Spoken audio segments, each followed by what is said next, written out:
Tal vez ahí. ¿Está ahí grabado?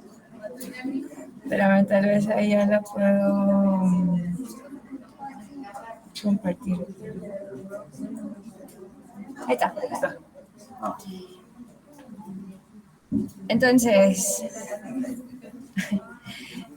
esto es lo que ustedes han enviado. Me siento con sueñitos. Yo también, en realidad, para mí es muy temprano. Entonces vamos a ir haciendo algunas preguntas en relación a cómo nos sentimos con la clase de hoy, que espero todos supieran que es una clase sobre síndrome de Benacaba. Entonces, ¿qué tanta confianza siento para manejar un niño con masa mediastinal? Entonces, no me siento seguro.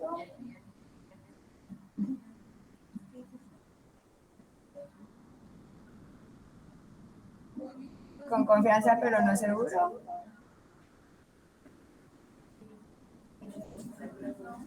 No me siento seguro. Muy bien. Ok. Entonces, en realidad, yo espero que después de esto se sientan más seguros. ¿Cuál de las siguientes es el tumor mediastinal más frecuente en pediatría? ¿Quién sabe? ¿Linfoma, neuroblastoma?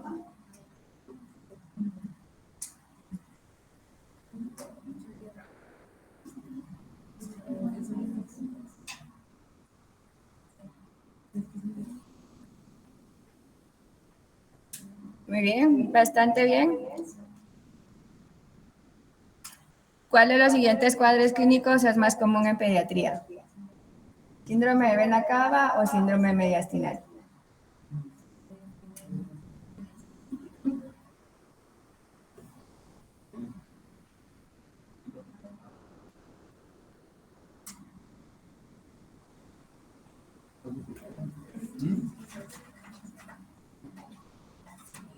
Yo voy a probar apagando esto. ¿Qué tal ahí? Muy bien, síndrome mediastinal.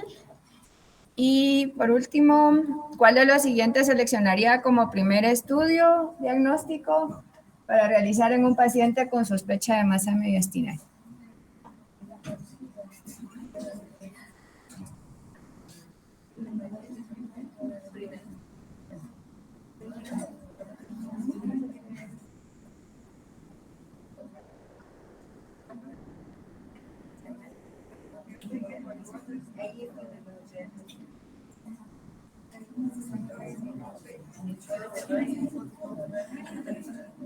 Muy bien. La verdad que bastante bien. Entonces, vamos a ir un poquito a ver qué es una masa mediastinal.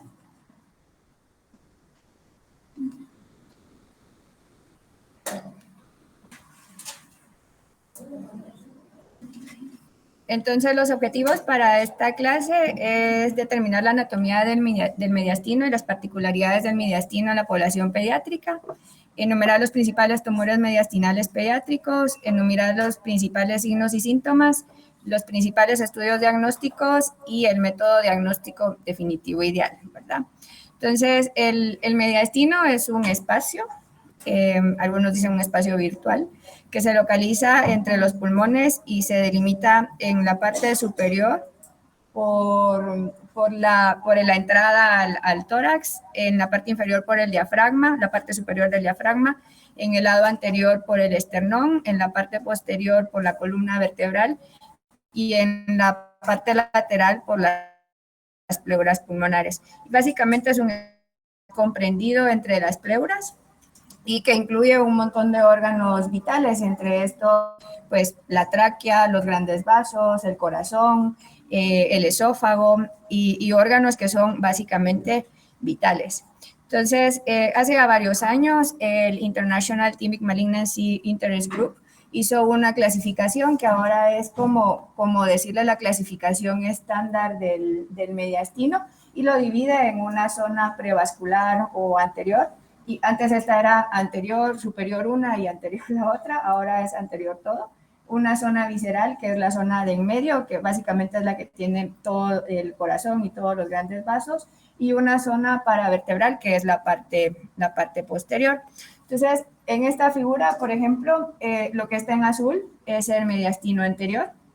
Está delimitado por el esternón, por la entrada del tórax, básicamente, el diafragma en la parte de abajo y el pericardio en la parte de atrás. En la parte de en medio o medial tenemos todas las estructuras, el corazón, los grandes vasos, y en la parte posterior tenemos a nivel paravertebral esta región donde órganos vitales básicamente está la salida de las ramas vertebrales ganglionares. Entonces, esta zona empieza 1 centímetro por debajo de donde se delimita el cuerpo vertebral, aparentemente. Entonces, en una radiografía se vería más o menos así. Entonces, la zona anterior, que es esta zona chiquitita, la zona media, que es el corazón, todos los grandes vasos, y la zona posterior. Entonces, en el mediastino anterior, que está por encima y por delante de la silueta cardíaca, tenemos el timo, la tiroides, la paratiroides, el arco aórtico, las ramas principales del arco aórtico, las venas innominadas, los ganglios y vasos linfáticos, aunque ninguno de los principales. En el mediastino medio están todas las estructuras vasculares, el corazón, pericardio, los broncos principales, el hilio pulmonar, el nervio vago y el nervio frénico y los ganglios linfáticos. Y en el mediastino posterior tenemos el esófago, la tráquea, la aorta descendente, las venas ácigos, el conducto torácico, el nervio vago y las cadenas simpáticas y los ganglios linfáticos. Entonces, cuando uno tiene un tumor mediastinal, lo clásico es tratar de ubicarlo en alguna de estas 3 zonas del mediastino. Entonces, en el mediastino anterior, la gran mayoría de las masas mediastinales en pediatría son malignas. A pesar de que en el neonato tenemos un montón de malformaciones que son benignas, en realidad la gran mayoría de los tumores del mediastino van a ser malignos y más del 50% de estos tumores son linfomas.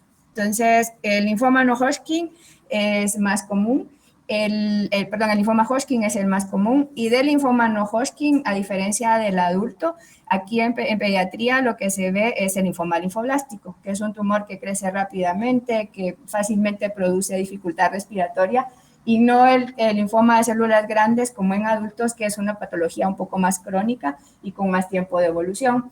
El linfoma no Hodgkin pues usualmente tiene otras adenopatías, o sea, no es solo el mediastino, sino normalmente tiene adenopatías en cuello o adenopatías en otro lugar. En cambio, el linfoma linfoblástico usualmente puede hacer síntomas más en médula ósea que en otras adenopatías del cuello, por ejemplo, y crece como una masa mediastinal en general grande. También hay terapomas, por ejemplo, y hay otros tipos de sarcomas. Todos estos son los más comunes en la parte anterior. En la parte media, en general, puede haber infiltración por linfoma no Hodgkin porque usualmente tiene afectación de varias cadenas ganglionares y entre estas las cadenas periliares, pero normalmente un tumor primario del área media del mediastino en pediatría es raro. Usualmente son anteriores o posteriores, pero el área media en general es todavía más rara su presentación. Y en el área posterior tenemos los tumores de origen neuronal. Entre estos, el neuroblastoma es uno de los más comunes en pediatría, aunque no en Guatemala, debo decir. El neuroblastoma es raro en Guatemala, pero sí otros sarcomas de origen neurogénico, como por ejemplo el sarcoma de Ewing, otros sarcomas indiferenciados, el tumor maligno de la vaina nervio periférico, sí son órganos y son tipos de tumores que se presentan en el mediastino posterior. Entonces, es muy particular el mediastino en pediatría, porque como es un área que todavía está en proceso de desarrollo, la vía aérea usualmente es muy cartilaginosa y muy compresible. O sea, en realidad, el hacer el anillo traqueal fuerte y resistente es algo que va pasando alrededor de los años. Entonces, en pediatría, usualmente, la tráquea y sus anillos no son tan sólidos como en la edad adulta. y aparte, pues la distensibilidad pulmonar y la apertura de la tráquea se mantiene también por el esfuerzo que hacen los músculos accesorios de nuestra respiración. Y en general depende mucho de este trabajo respiratorio que hace toda la caja torácica y no solo la tráquea como tal. Entonces, eso hace que la anatomía del paciente pediátrico sea particularmente con un poco más tendencia a ser un colapso de la vía respiratoria. Entonces, por ejemplo, las masas torácicas van a hacer una compresión traqueal que va a deprimir la tráquea cuando están en el mediastino anterior y va a causar una obstrucción de la tráquea que puede llegar a ser incluso completa o mayor del 50%. Normalmente el paciente en una posición despierta y sentada puede controlar esto, pero si yo lo acuesto y lo cedo, los músculos accesorios dejan de tener fuerza primero y entonces la masa va a caer completamente sobre la tráquea y va a poder ocluir completamente el proceso de respiración. Esto en los adultos no sucede, o a veces cuando el niño ya es un poco más grande no es tan frecuente que suceda porque ya tiene un poco más de trabajo o más fuerza en sus músculos respiratorios y ya el cartílago de la tráquea está un poco más sólido y normalmente puede evitarse eso. Entonces, se puede presentar la clásica vena cava, como una la ve en adultos, pero esto en general no es frecuente. ¿Por qué? Porque o sea, en adultos el síndrome de vena cava, la causa, ¿alguien sabe cuál es la causa más común de síndrome de vena cava en adultos? ¿Quién sabe? Alguien que le ha gustado medicina interna y se reivindicó, hizo pedia. ¿Alguien sabe? ¿No? La causa más común en adultos es el carcinoma pulmonar. Es un cáncer de pulmón, no es ni siquiera un cáncer del mediastino. Pero lo que sucede es que hay una invasión de la vena cava y esto corta el retorno venoso y eso es lo que se hace que se produzca el síntoma. Entonces, en realidad, para que el paciente tenga el síndrome de vena cava como tal, tiene que tener una oclusión del flujo sanguíneo de retorno en la vena cava. Y entonces sí se produce la clásica ingurgitación de las venas yugulares, el edema facial. Esto puede tener un fallo cardíaco, que usualmente es con taponamiento, y puede o no tener dificultad respiratoria. Entonces, por ejemplo, este niño, que es el niño de la foto casualmente, sí tiene completamente, esto es lo que le queda de la vena cava, y se ve solo esto brillante, porque es el medio de contraste, pero en todo el resto del área tiene adenopatías que están ocluyendo esta entrada. Esto es relativamente poco frecuente. O sea, nosotros vemos muchas masas mediastinales, pero vemos poco síndrome de vena cava y lo que más vemos es algo que se llama un síndrome mediastinal. El síndrome mediastinal es la oclusión traqueal y sucede porque múltiples adenopatías van a ir a ocluir el trayecto de entrada de la tráquea. Entonces se puede ver la estrechez traqueal. Aquí viene una tráquea que tiene una adecuada luz y se va estrechando en toda esta porción hasta volver a mantener su tamaño ya hasta la bifurcación de los bronquios.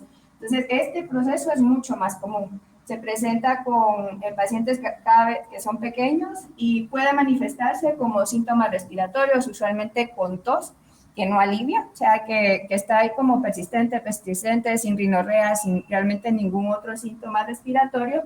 Y normalmente este tipo de pacientes son los que tienen mayor riesgo de hacer fallo respiratorio.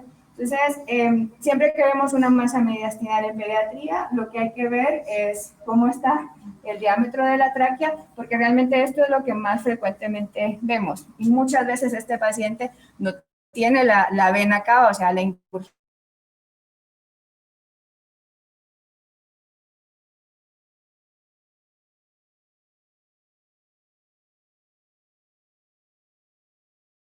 Vemos que los niños tienen mucho más grande el timo y muchas veces estos timos tan grandes pueden simular masas que pueden ser malignas. Entonces, algunos para diferenciar lo que puede ser benigno de lo que es maligno, es que el timo, a pesar de que es grande, va a formar unas deformaciones como bolas en los niveles donde hay tráquea, donde hay costillas. Entonces va haciendo como estas deformaciones, así como en olitas, que son clásicas de los timos que están hiperplásicos, especialmente en el periodo neonatal. También pueden hacer este signo, que es el signo de la aleta, donde realmente hay una separación entre el timo y el pericardio, y también tiene estas deformaciones a nivel de los sitios en donde hay una figura costal. Y sobre todo, estos pacientes no tienen un efecto de masa. ¿Qué significa? La tráquea se va a ver de un diámetro normal y no va a tener ni de la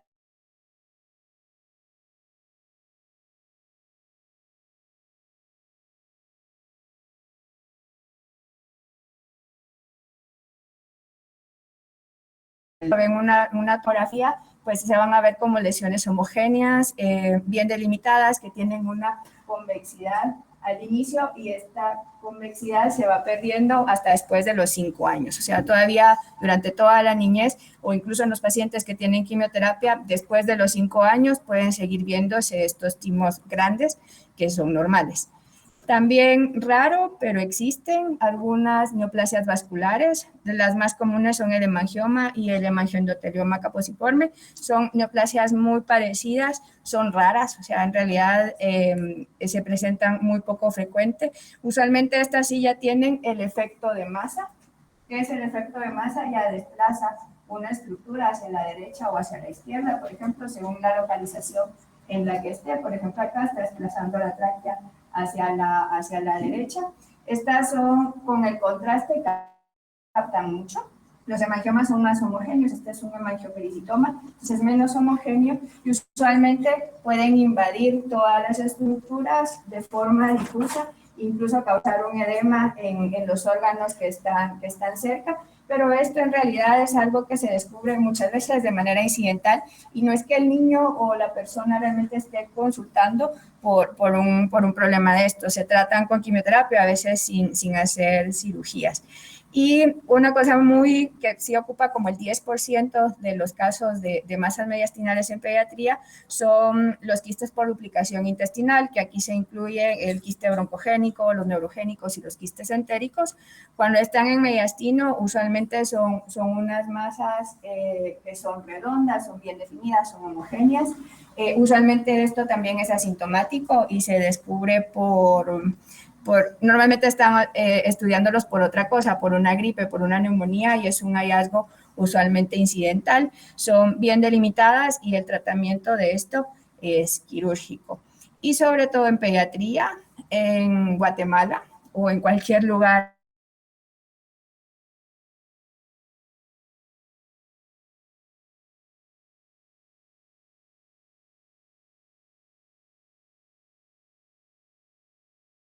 tenemos las arenas aquí rodeando el tracto bronquial y los grandes vasos del área mediastinal media.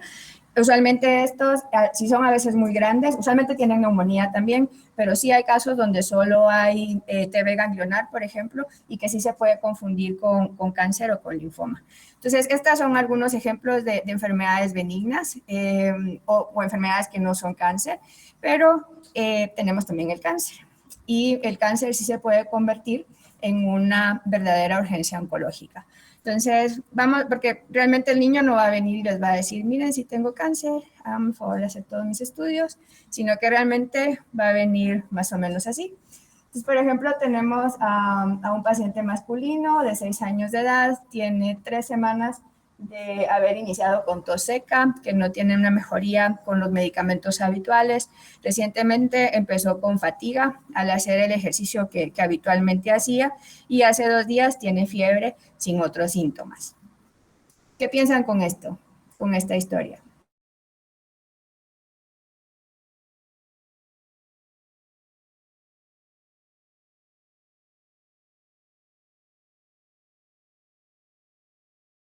¿Qué rayos X? ¿Cuál es la indicación de rayos X? La tos de 3 semanas. Y usualmente dicen, los libros dicen que tos con más de 2 semanas que no tiene mejoría es indicación de hacer rayos X. O sea, no debería de seguir con el proceso el paciente. Entonces, en general, más de 2 semanas de tos sin otro síntoma y sin tener una etiología deberíamos de hacer rayos X. Y estos son los rayos X del paciente. Entonces vemos la masa mediastinal, o sea, el mediastino está grande, todo esto es el mediastino. Si hay esto de acá son un poquito cambios neumónicos en realidad, y vemos en qué mediastino está. Anterior, medio o posterior. ¿Quién dice mediastino anterior? Muy bien, ¿quién dice mediastino medio? No tiene que estar precisamente en uno y en mediastino posterior. Tal vez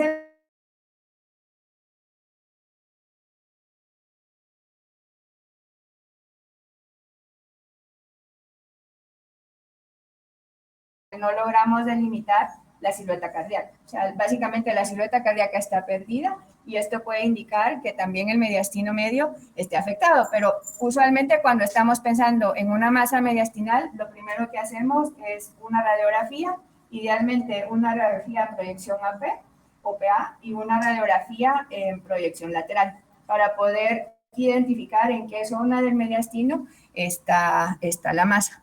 Usualmente, si hay una masa mediastinal, medimos algo que se llama bulky mediastinal o índice mediastinal, y es trazar una línea. El libro dice a la altura de la bifurcación de la carina. Entonces se traza una línea de lo que ocupa la masa y por abajo se mide el diafragma o la cúpula diafragmática o la zona más ancha del tórax. Y si esta división da más de 30%, pues es una masa mediastinal. Entonces, los linfomas son definitivamente la causa más común de esto. Entre estos, como les decía, más común el linfoma de Hodgkin y el no Hodgkin, que en pediatría es el linfoma linfoblástico.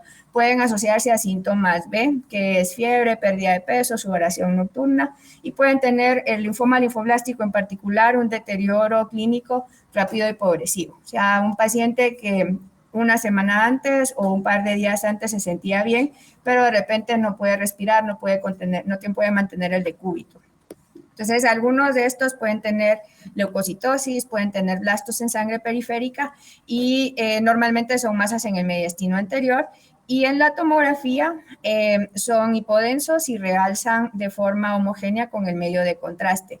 Es muy importante cuando quieran hacer un TAC de un paciente que estén estudiando una masa que le pidan medio de contraste. Entonces, por ejemplo, acá en la primera foto solo vemos pues el mediastino que está ensanchado. Usualmente tiene muchos, los Hodgkin o los linfomas son varias masas ganglionares juntas, entonces no son una masa redonda bien definida, sino son como varias pelotitas de adenopatías que se van distribuyendo alrededor de los grandes vasos. Entonces, por ejemplo, aquí vemos el arco aórtico que está interrumpido y solo vemos esto sustituido por la masa. Sabemos que no es corazón porque no tiene contraste. Y aquí vemos cómo la masa se mete o está ocluyendo el retorno venoso y la salida de los grandes vasos y está metida dentro de estas estructuras. Otro ejemplo. Entonces, tenemos un paciente masculino de 15 años, tiene 20 días de tos no productiva, se asocia a disnea en el decúbito ocasionalmente y por eso decide consultar. ¿Qué le hacen a este paciente? Radiografía de tórax. Tiene 20 días de tos que no mejora, se asocia a disnea. Radiografía es una buena opción. Entonces vemos esta masa mediastinal. Normalmente los linfomas se van poniendo alrededor de la tráquea y los grandes vasos. Los tumores germinales, que es el caso de este niño, se ponen en uno de los lados. O sea, usualmente siguen mediastino anterior, pero más a la derecha o a la izquierda, si desplazan la tráquea hacia el otro lado, pero usualmente no la envuelven, sino normalmente se ponen como a un lado o al otro. Entonces, normalmente son una masa bien delimitada, no tienen como varias masitas pequeñas como los linfomas, y pueden tener hueso, pueden tener quistes, pueden tener diferentes tejidos, porque usualmente lo más común es que sean teratomas que tienen tejido maduro y tejido inmaduro. También estos pueden elevar el alfa-feto, la subunidad beta, y pueden tener algunos marcadores que en situaciones donde el intentar resecarlos puede ser difícil, nos pueden ayudar a identificar qué son y a intentar darles un tratamiento que nos pueda ayudar antes de intentar quitar una masa que puede ser muy grande. Entonces, pueden tener calcificaciones, líquidos, y cuando los niños son más grandes, dejan de ser teratomas y empiezan a ser otro tipo de tumor germinal que se llama seminomas, que son como más homogéneos, pero igual siguen siendo masas de gran tamaño que usualmente no se meten dentro de los vasos. Y el último, pues tenemos una paciente femenina de 4 años de edad. Hace 2 semanas tiene tos ocasional, se asocia con síntomas constitucionales como dolor óseo, fiebre, y no resuelve con el tratamiento habitual. Hace 2 días notó una disminución de la fuerza muscular, principalmente en el miembro inferior derecho, y dejó de caminar, por lo que deciden consultar. ¿Qué le harían primero a esta niña?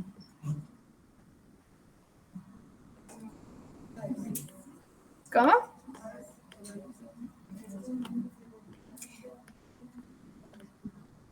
A ver, ¿quién le hace rayos X? ¿Quién hace rayos X? Que levante la mano. ¿Sí? Dígame, doctora.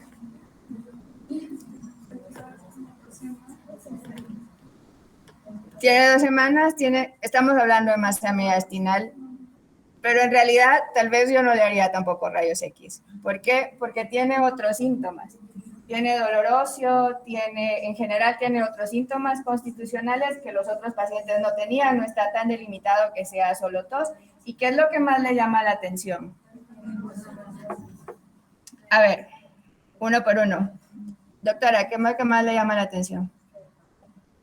Que dejó de caminar, ese es un buen punto. ¿A quién le llama la atención otra cosa?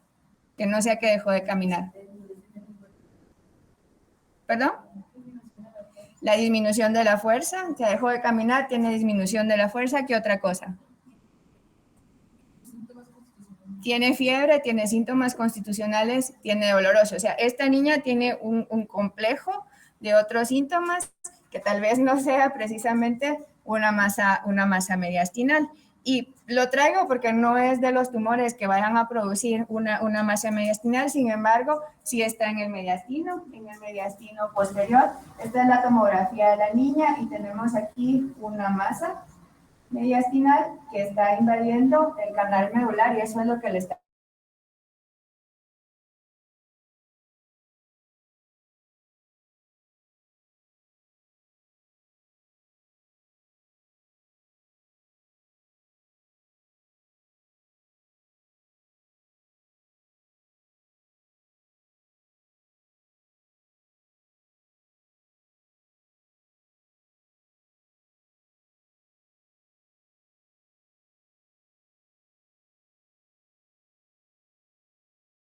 caro porque son muy pocos casos, pero usualmente pues se pueden identificar estos tumores porque nacen de las zonas neurogénicas y la edad a veces ayuda mucho a identificar que pueden ser estos. Hay otros tumores como por ejemplo los schwannomas que se presentan en pacientes que tienen neurofibromatosis. Estos usualmente no son positivos para MIBG ni tampoco excretan catecolaminas, pero sí pueden presentarse en esta localización.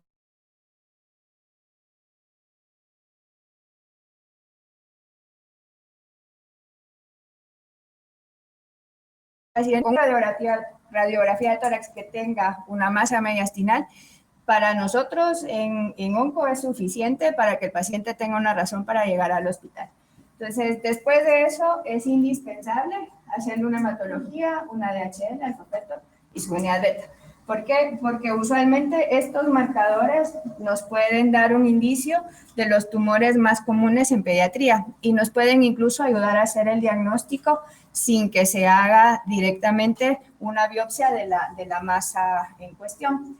Se hace también una tomografía que usualmente se tiene que hacer con contraste, se puede hacer resonancia y recomendamos siempre antes de cualquier procedimiento hacer un ecocardiograma porque estos pacientes por el peso de la masa sí pueden tener taponamiento cardíaco o aunque no tengan taponamiento sí tener derrames pericárdicos bien importantes que pueden poner en riesgo la vida. Con esto tenemos el diagnóstico, nos evitamos todo el resto y empezamos el tratamiento ahí. Entonces, algunas veces no es hiperleucocitosis, pero pueden haber otros marcadores como los tumores germinales, entonces siempre hacemos alfa-feto y su unidad beta. Y si alguna de estas está positiva y el paciente corre riesgo de hacer la operación, con los marcadores positivos podemos empezar un tratamiento para hacer este procedimiento cuando ya el procedimiento se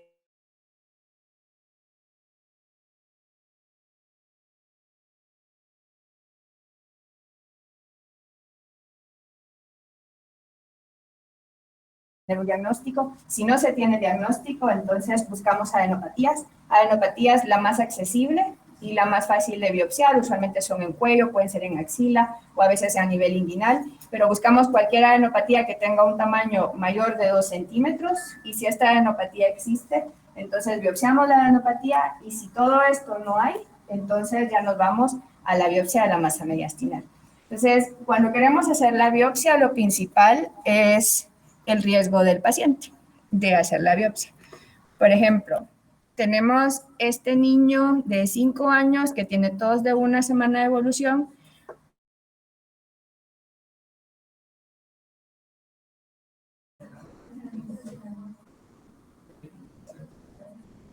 Es un riesgo alto de fallo, en realidad, porque prácticamente no vemos la vía aérea, no vemos ninguno de los bronquios, y al momento de sedarlo, es un niño chiquito, tiene 3 añitos, al momento de sedarlo, la masa va a ocluir por completo la cavidad torácica y el anestesiólogo no tiene un lugar hacia donde ir. Usualmente en ellos evitamos a toda costa la sedación. Si no podemos hacer el diagnóstico con alguno de los medios periféricos, lo que hacemos es dar una pequeña dosis de esteroides por 24 o 48 horas para disminuir el tamaño de la masa y poder hacer el procedimiento después cuando sea más seguro para el paciente. Y esta es la última. ¿Cuál de estos dos pacientes creen ustedes que tiene más riesgo en el momento de la sedación? ¿Quiénes dicen la primera foto? Levanten la mano. 3, 4, la primera foto. 5, 6. Ok, la primera foto es esta, ¿va? ¿Sí? Ok, como 6 personas. ¿Quiénes piensan la segunda foto? Ok. ¿Quiénes me dijeron la primera foto? A ver, doctora, ¿por qué piensa que este paciente tiene más riesgo de hacer una sedación? Sí, de hecho, está comprimida. O sea, esta es la bifurcación de los bronquios principales y definitivamente está comprimida. ¿Y este? ¿Quién levantó la mano con esta y me dijo que esta tenía más riesgo? ¿Doctora?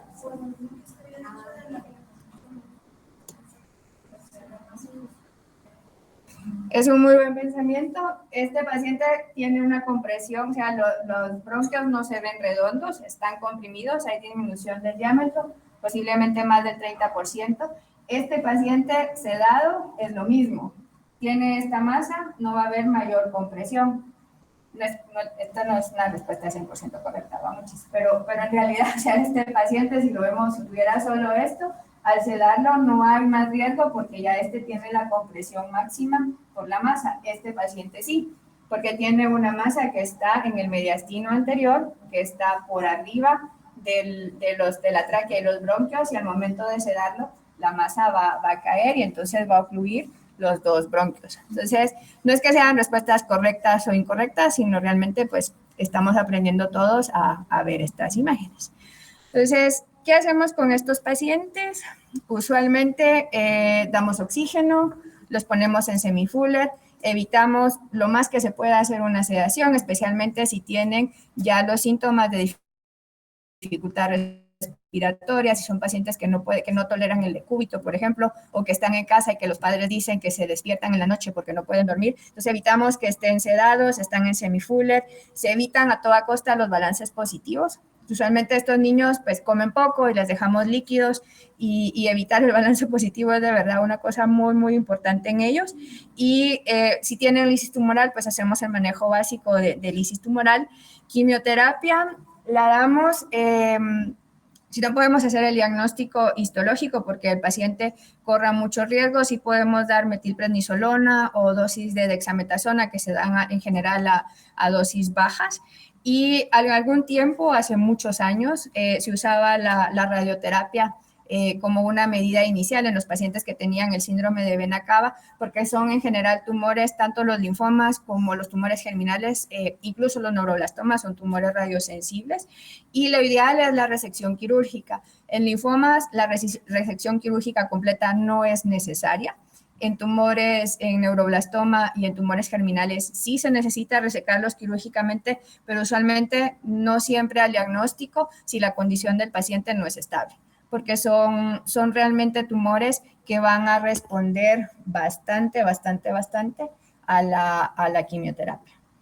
Entonces, para terminar, que esto es lo último, lo prometo, vamos a ir al Menti otra vez. A ver si funciona. Que pueden escanear ahí nuevamente.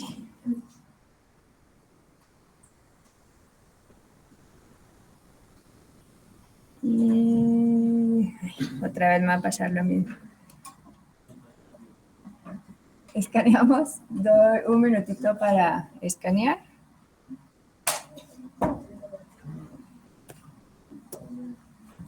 Y en un segundo.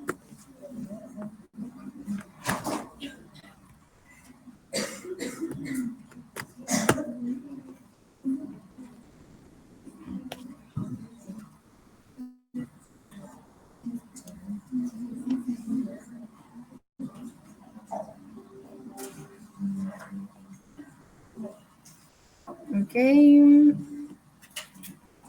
Creo que estamos ahí, probemos.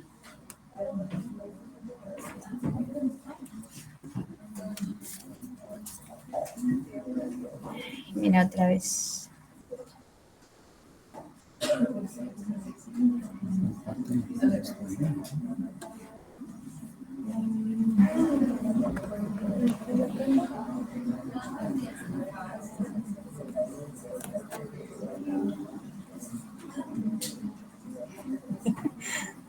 Espérate, lo más fácil es que lo desconectemos.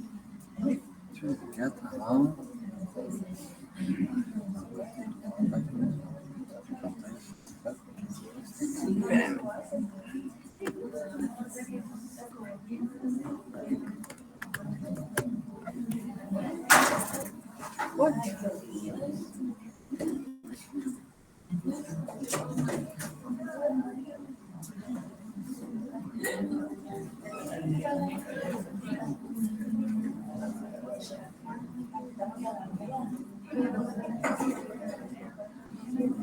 Espérame, ¿tienes ahí?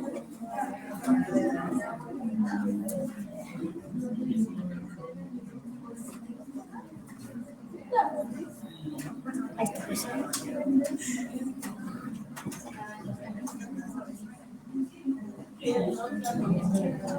Ok.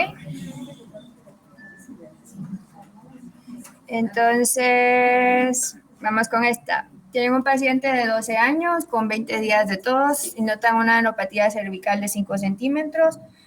¿Cuál sería su estudio diagnóstico inicial? Está fácil.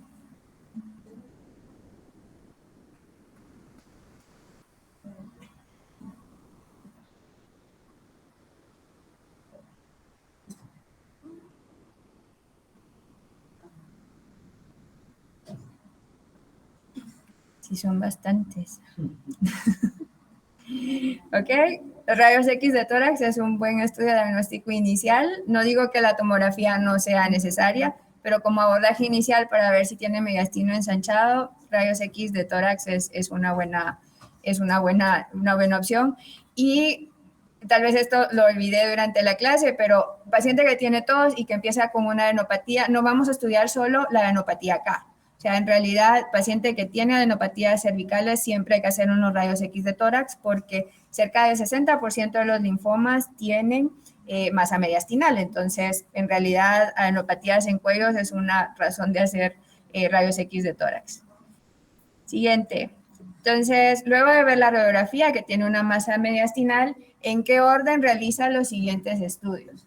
Entonces, ahí pueden mover los estudios de un lugar a otro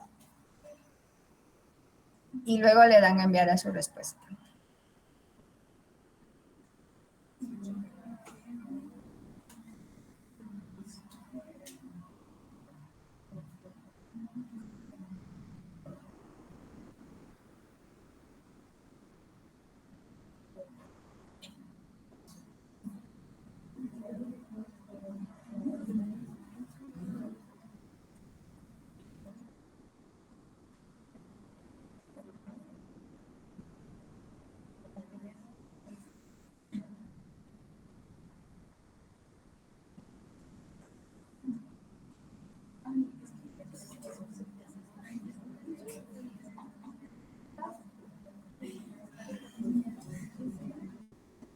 ¿Ok? Entonces, en general, la hematología es el primer examen por disponibilidad y por todo. O sea, en realidad, la hematología es algo que está ampliamente disponible en el país. Es increíble cómo muchos hospitales no tienen alfafeto y no tienen su unidad. Su unidad beta me sorprende más porque a todas las mujeres embarazadas le podrían hacer una y no hay su unidad beta en todos los hospitales. Frote periférico es una buena opción.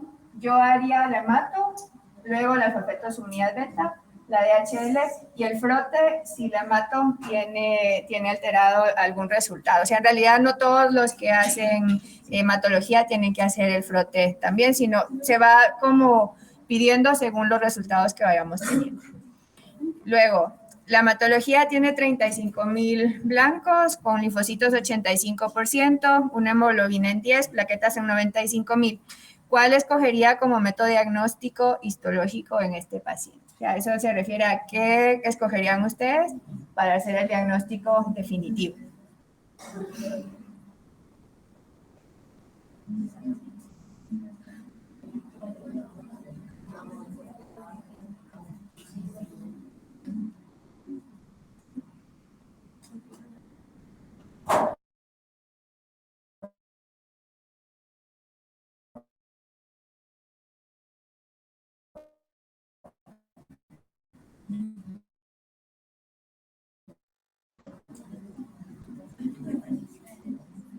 Suficiente cantidad de células en sangre periférica como para poder hacer un diagnóstico. Me gusta mucho que la mayoría se quedó aquí, no avanzar hacia la biopsia y todo, porque en realidad a este paciente lo más probable es que se le haga diagnóstico con sangre periférica o con una médula ósea, que no es un procedimiento invasivo.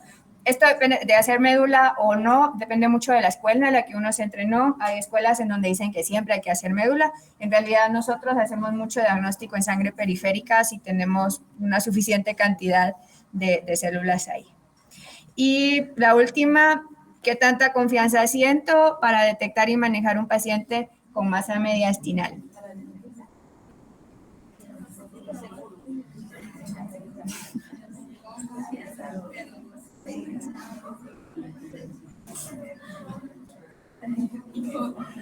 Muy bien, el objetivo de la clase era alcanzar esto. En realidad, hasta yo me siento insegura muchas veces. La seguridad no la vamos a tener nunca hasta que tengamos al paciente y nos toque tomar una decisión. Así que les agradezco mucho la atención y que tengan un lindo día.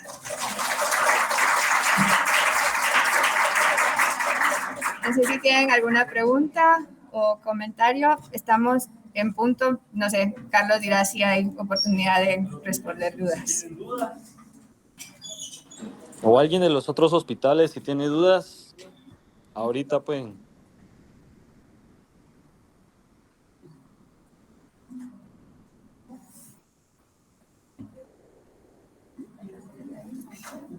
¿No? Bueno, muchas gracias.